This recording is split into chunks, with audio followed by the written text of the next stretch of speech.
यार शुभ सकाळ देखु केते सुंदर आंब बौल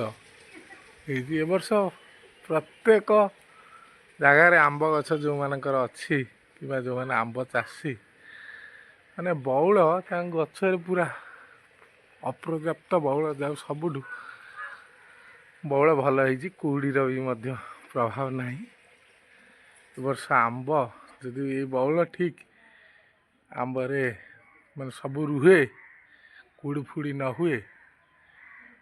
ताले निश्चिंत भाव आंब ओडिशा रे घरे घरे प्रचुर परिमाण आंब उत्पादन हम आशा बहुत सुंदर लगुच आंब गछ ये जो बौल समय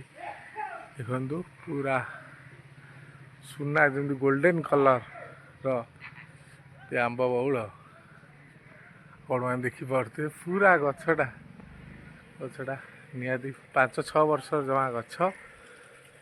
कलिम गछटा केते बौल सबु जगार जो आंब गछ को अनेब विशेषकर आम देखु गचर चारिपट मुझे देखा आपण मानक सुंदर लगुच जाहू सबुठ आम माने आंब गोटे स्वादिष्ट पुष्टिकर खाद्य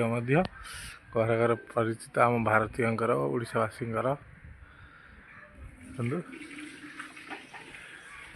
केते सुंदर लगुच आंब बौल कहते आंब बौल उपर अनेक गीत आम ओडिया रे अच्छी देखा जाऊ आगु को फगु दशमी आसुची दोल विमान रे जो तार छोट छोट आंब भगवान गोटा सृष्टि गोटा लीला प्रसाद रूपे दोल मेलण रे देखु ये आंब माने नूतन आंब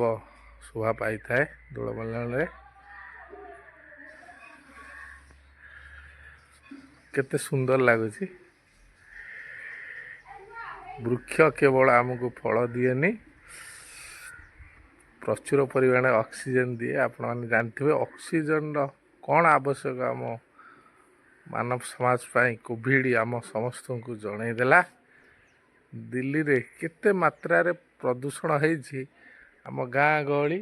साई रे समस्त ये जो वृक्षलता पाई आमे टिके वायु माने प्रदूषित वायु रक्षा पाउछु एवं सुस्थ जीवन यापन करछु ये वृक्षलता किंतु किसी स्वार्थपर मनीष मैंने ये वृक्षलतार उपकार बुझी पारना ये आमको गोटे वृक्ष छाई दब काठ दब ऑक्सीजन दब फल दब तार जन्मरू मृत्यु पर्यंत केवल मनीष सेवार बीती जाऊँगी तथापि आम तार खेती करी चलीचे रोजी नमस्कार धन्यवाद।